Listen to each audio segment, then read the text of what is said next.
once a stomping ground for the PNP. This was once their republic.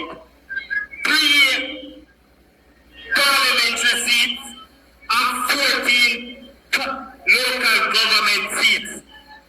For decades, every time they start their campaign, I just saw them come first. And you have taught them a fundamental lesson that take poor people to fool. So hear me now. I was born at the Victoria Jubilee Hospital.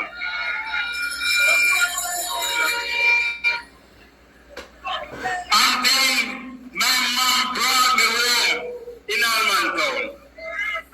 Shortly after, she separated with my father. So I went to Horatio Drive in Chancery Hall. I lived in a muddy structure, birdhouse, pit toilet, no running water, and choke electricity. I had to boom drive to school in Almontown.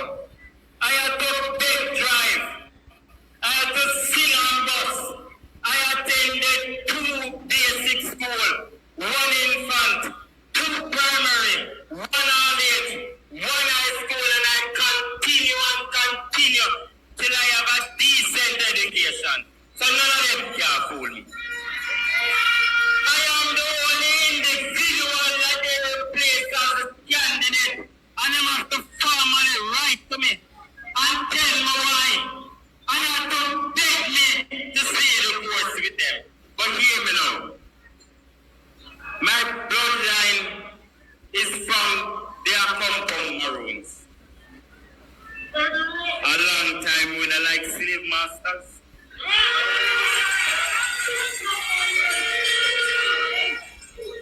I have served that movement for over 2 decades. I gave them my all. And a boy and a girl over there can't say them they are my need. My blood, sweat, and tears. I have some liberty to take with them now. But I'm going to do it in central Kingston when we launch that campaign. Because they took some liberty with me down there. And I am going to deal with them properly. So hear me now. When they conducted their pollings across the island, I had the highest voter intention nationally. No more polling, no David Campbell, no Damian Crawford, not even Lisa Hanna when they poll her in Eastern St. Andrew.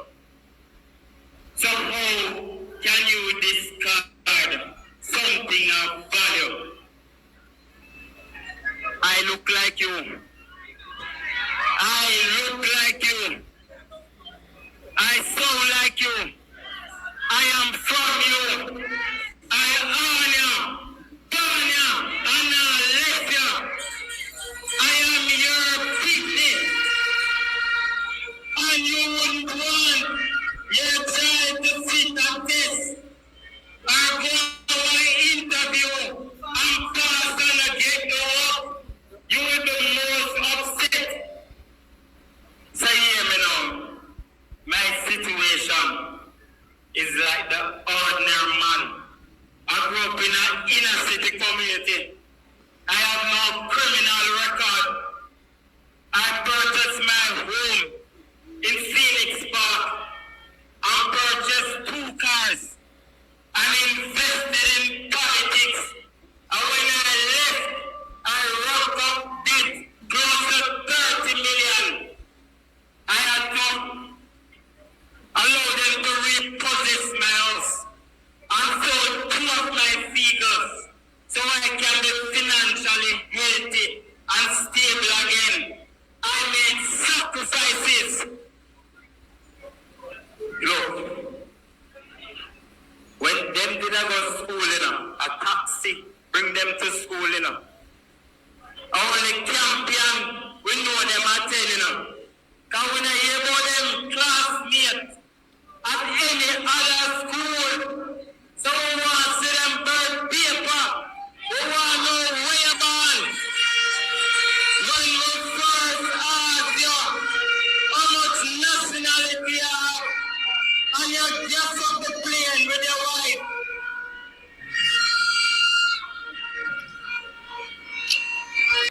So it seems as if It never can stop this man. okay, so this is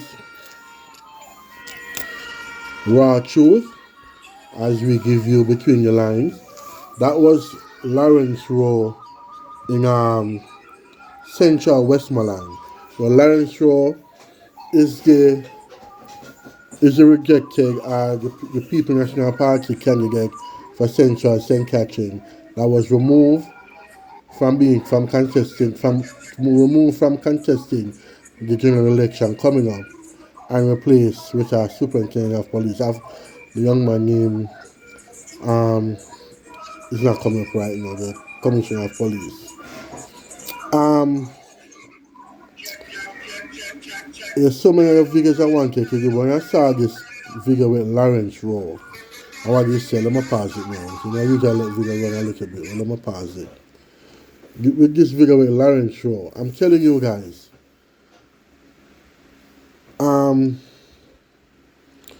it tells you his journey and how he has been basically being successful, and he's just disposed and as of no longer relevant to some people based on the things that they want to do. And I even thought from the moment I watched this video, I knew the title was going to be. And I'm telling you guys, and I'm going to repeat the title again. Lawrence Rowe is the first victim of FINSAC2.o if the member from South St. Andrew is elected Prime Minister of Jamaica, Mark Golding. Lawrence, I'm telling you guys, he is the first victim of FINSAC 2.0 if elected Member of Parliament. If Mark Golding is elected Prime Minister of Jamaica. We have seen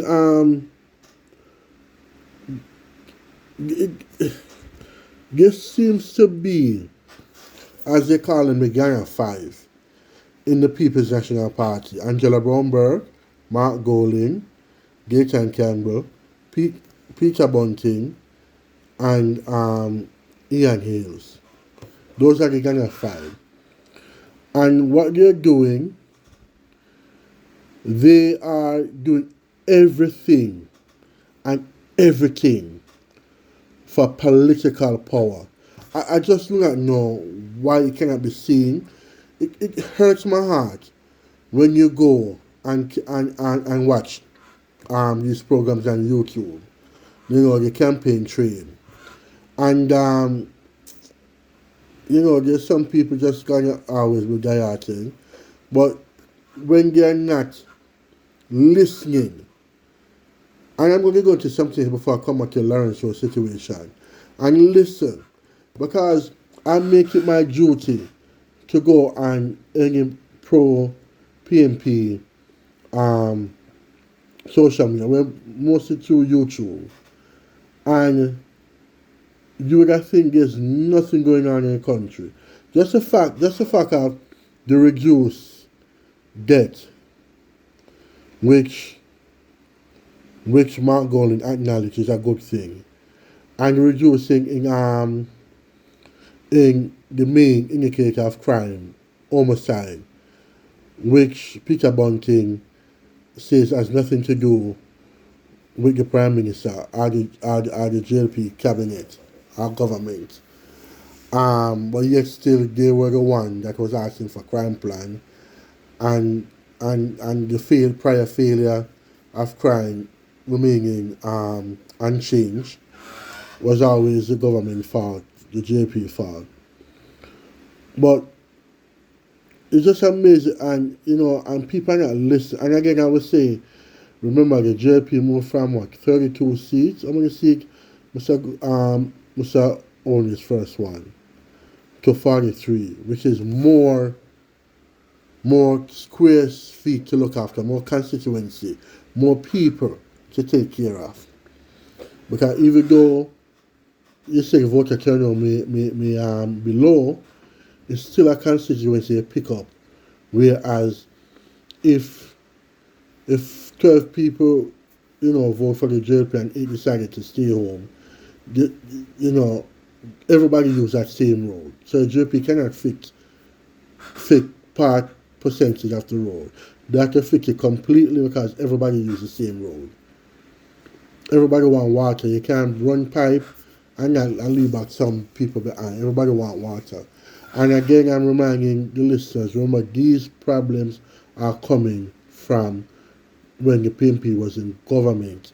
These are not JLP created problems. The same to the roads, water, and stuff like that. These were issues that we were dealing with when the PNP in power. And there's another topic too I'm going to run into, which I'm surprised I don't hear nobody talk about it.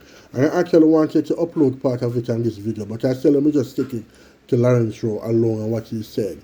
When again another person who leave the People's National Party, I know a member of the Jamaica Labour Party, Craig Oates, from the parish of Hanover.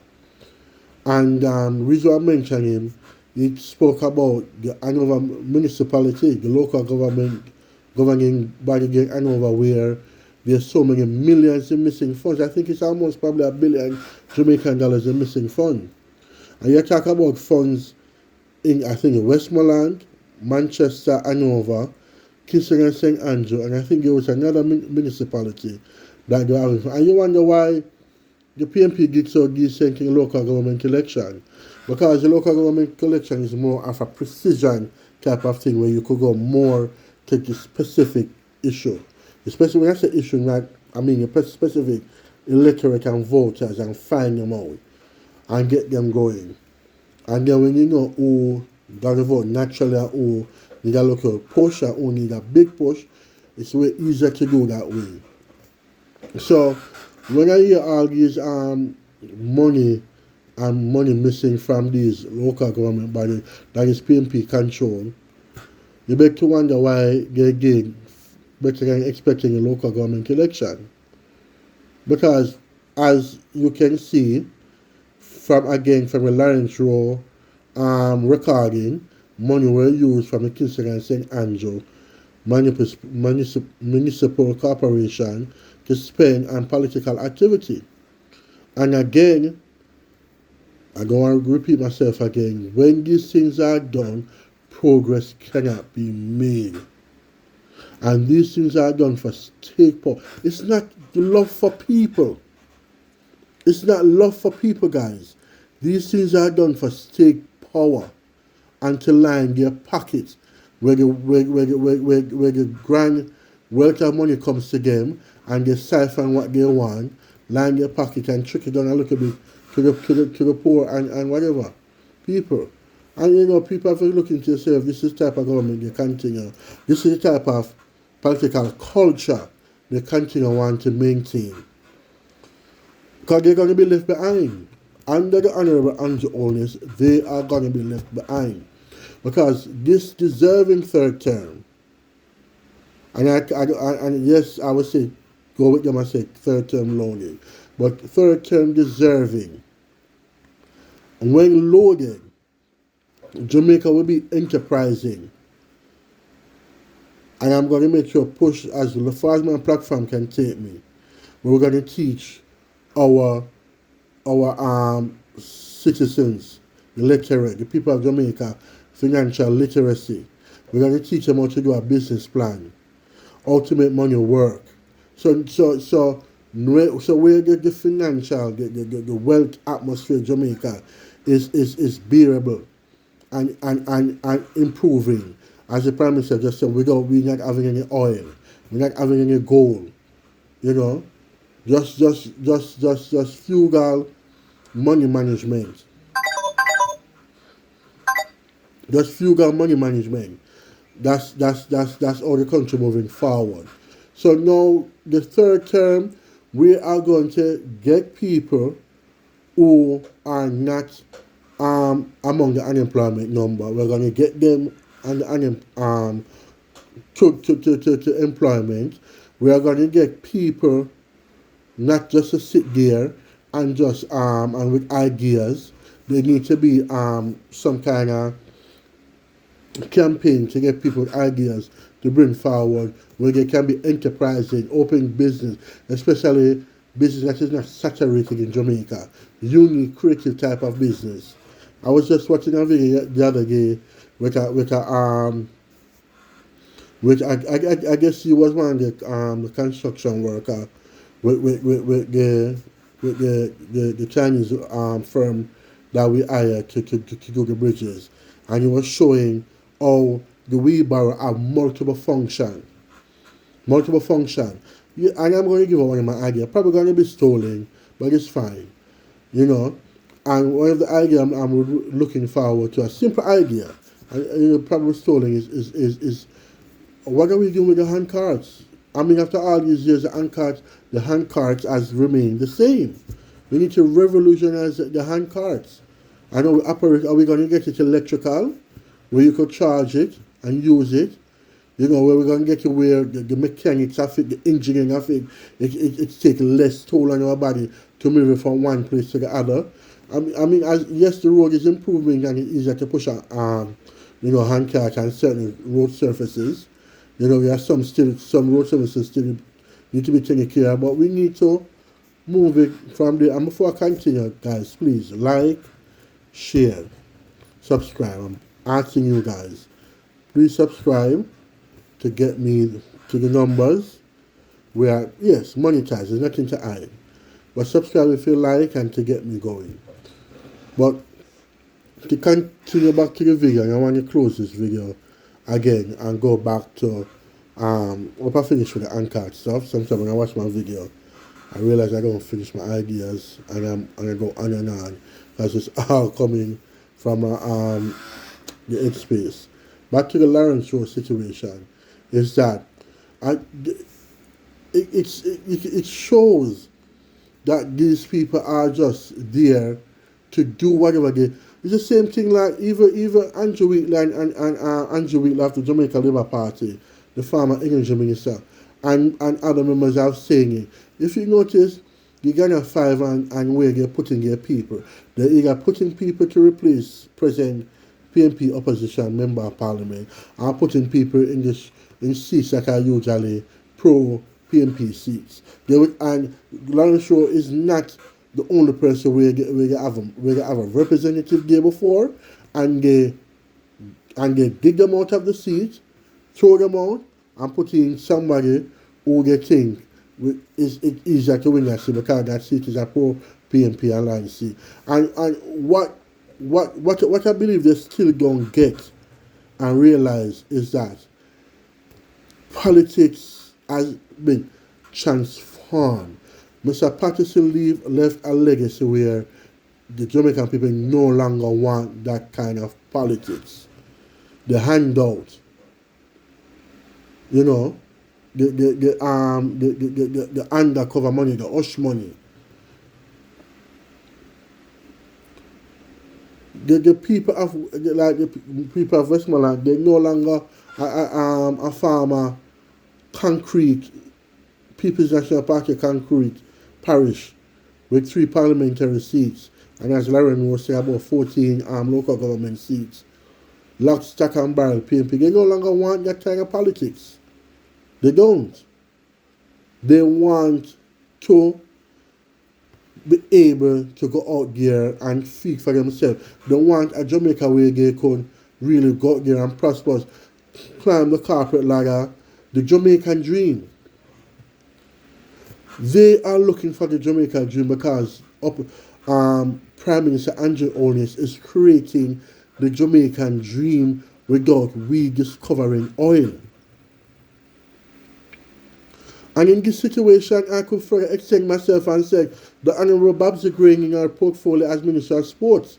There's more I think can be done. At the recent athlete when you go to some recent activity with athlete when you go to Turkey. You understand? But I have no problem with that. But I'm saying more can be done. But again, I want people to understand if the country is not healthy financially, there's so much it can get done. Because then we're going to put ourselves in more and more debt that we have to climb out of. Egmont Bartlett in tourism. Wonderful job. There's no denying Mr. Bartlett in tourism. Going to all quarters of the world to bring brand Jamaica. If we have some more airline investors, especially from the continent of Africa to Jamaica, we could have created thousands of jobs in airport, and it is coming because that is what the Honorable Andrew Onus is doing. Building the Jamaican dream. We stay right there in Jamaica and make it happen.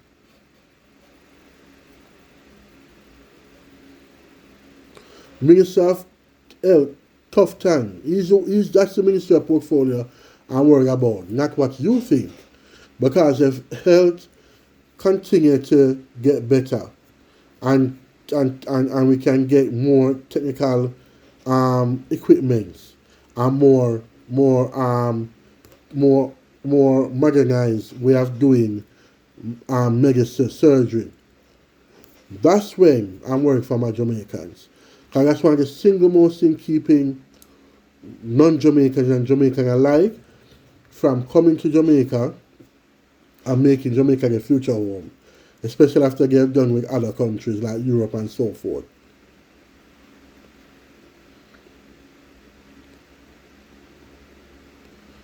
And Mr. Tufton is doing a heck of a job. Floyd Green in agriculture. Samuda, Matthew in water.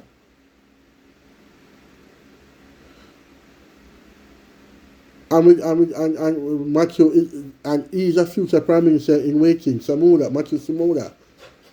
And we need to find all them falls in Jamaica and get them watered in people pipe. And Samuda is doing a great job. And I could go on and on and on about the cabinet members and the job that they're doing. And this is why I'm looking forward for this election, because we have seen the baton changing over. Cause Samuda time has come, service country for way many years, service country greatly. We saw my mentor Arlie Shaw passing on the baton as well. Warmington will pass on the baton coming after this election. He has said it. And there are others which I will not get into because I don't want that to be the focus. So what you're going to have coming in the next election, you're going to have a more experienced Prime Minister that will be able to put a stamp more on Jamaica and get Jamaica more efficient and transforming and moving. And you'll have more younger people coming who are ready to take on the mantle and the battle that has passed on to them and take Jamaica to new heights. And then now we will return to a proper opposition where we have a true opposition that opposed to build Jamaica, not opposed to build a pocket. And I said, there you have it. Lawrence Rowe, the first victim of FINSAC2.o, he has to give up his house, he has to sell his vehicle because someone don't think is no longer useful in their eye, not in the electric eye that wants Mr. Rowe, but someone who see him not fit for them to gain state power for the sole purpose of money, because that is their history.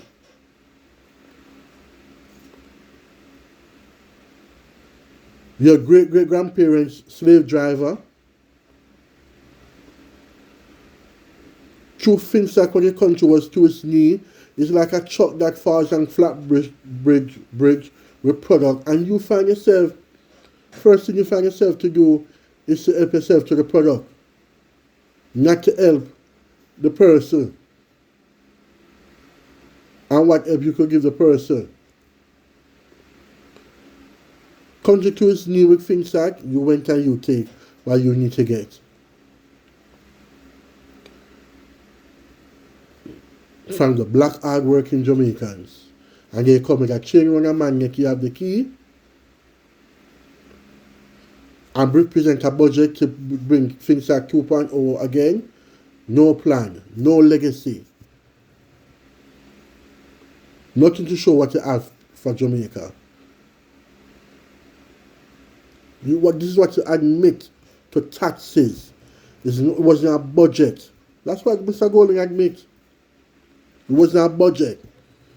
It was like a political policy paper that's supposed to spread over a 5-year term. That's what he admit to. That's what the opposition leader admit to. He accept Game and Crawford educational tax. He accept a multiple platform data and Campbell agriculture tax. When you have one party going 9 years with no tax, he accept that it wasn't no budget and call it still a conference to deal with the budget crisis fallout, where Mr. Crawford could say we weren't ready, but we're ready now. The blatant disrespect to the people of Jamaica.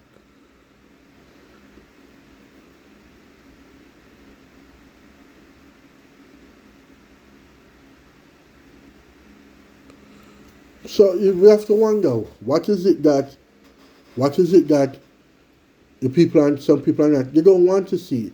And what I'm hoping the Jamaica Labour Party will do, as soon as they sound the alarm or ring the bell for the election date, that they leave no stone unturned to inform the Jamaican people.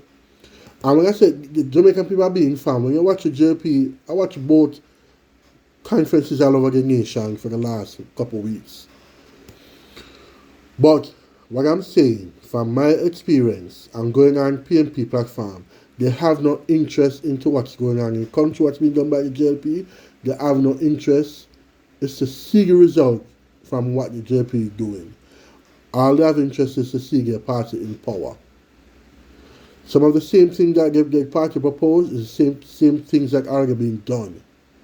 So when the Prime Minister fly the gate, then that way people will be force-feed information down the throat or in the brain to see what has been done, to see where we're coming from, and to see where we can go. Guys, please like, share, and subscribe. Choose Jamaica. I've seen where in Jamaica it's the most work that we have seen taking place in the country. We have seen work taking place in Hanover, and we have to pick up the member of Parliament, Dave Brown. And truth be told, in the past I've been critical of him in not doing certain things. He has overcome that hurdle. He didn't stop, and even when I was at him, he held his head down and he went about fixing what needed to be fixed. Has he fixed everything? No. But he has done so much. And let me just use where I live. It used to take me 20 minutes from Hopewell Square to my house. The road from Hopewell to Cocoon is now fixed. Now it takes me 6 minutes. That is prosperity. And all my life, at my age, I've never seen the amount of work that is being done. I may have to give credit to we have to put Jamaica first. We have to give credit to Dave Brown. We we know that you have mentioned a while ago in terms of the development you have seen and the work you have seen in the member of parliament. But coming from the PNP, we know there was a bit of animosity. Right. What led you to come over?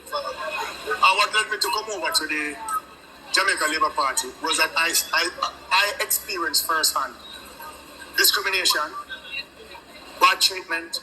You know, I've been a lifelong comrade, supporting the party all my life. The party had a process, a selection process. And everybody know that I'm one of the hardest workers for the PNP in Hanover. I work across both lines. I've been involved in sports, with youths. I sponsor football competition. I go into schools like here, support their feeding programs, support their learning programs. And I did everything. And the process to me was not fair. I could have lost my character. I could have lost my dignity. Because at the end of the day, the political party that I grew up supporting, that I love, they sent out some criteria. Polls, they said that we were going to use, and some other stuff. The long and the short of it, because I don't want to tell on it, they disregarded everything. And apart from that, they tried to mar my character and my reputation in a very subtle way. And I don't think that is something that I wanted to continue. And most importantly, I spent at least $7.8 million that went down the drain, and I did not get a call from the leader of the party, Mark Wolin. I did not get a call from the General Secretary, David Campbell, and any other senior members. It is in recent time I've seen persons now calling. But this is also a good reason. I have seen in Hanover, and we're not talking about this, where I have seen where there's a lot of allegations of corruption that is taking place. We have seen where the Hanover Municipal Corporation, right now, we're seeing roads that are National Work Agency roads being fixed with Parish Council money. And I can give you that road. Flint River to the Panside Main Road. We're seeing where the Auditor General has come out and questioned where she cannot get documents for $930 million. Yet, I am seeing where the leader for the PNP, Mr. Mark Golden, is in Kingston campaigning on corruption. And I'm saying to Mr. Golden, if it is that you're interested in corruption and not selective corruption, $930 million. The documentation, the Auditor General said that she has not received it. I am not seeing the leader of the party, Mark Golden, coming out. I'm calling for Mr. Golden. Mr. Golden, come down to Hanover and lead a demonstration. If you really fight corruption, Mr. Golden, come and lead a demonstration. Another reason that has caused me to switch party is that there is a lot of allegations of corruption in Hanover. And I've seen the leader for the PNP. I've heard the General Secretary of the PNP, Mr. David Campbell, making a lot of noise. What happened to Hanover? Hanover is a part of Jamaica. We have seen the Auditor General come out and say that $930 million. Some documentation is outstanding. Rat, ate them, or rodents. I mean, I've not heard the leader for the PNP, Mr. Mark Wolin, come out and speak about that at the People's National Party. So that was Craig Oates, who crossed the floor from Hanover, as I mentioned earlier in this video. And that's from All Things Caribbean. Please go subscribe to them. That's where I got that footage from, All Things Caribbean. And also, the earlier footage with Lawrence Rowe was from CTM. Let me see if I can find it. CTM. I remember that's all the show. CTM. I guess you could put in Lawrence Rowe, CTM, and you could subscribe to them if you that watch my videos and see and give support to those two channels. So I'm not going to elaborate anymore on it. But it's a funny thing, I've watched this video and I usually, I don't remember the content of it. And it said what I just said in this video, and he could be another the second victim of FINSAC2.o with the way how Mark Golding does business and do stuff. And that is no way to run a country. No way to run a country. We all know that's no way to run a country. And this is real in closing. This Jamaica country, in terms of realizing normal manly dream, that's Michael Mann the father, is on the cross of greatness.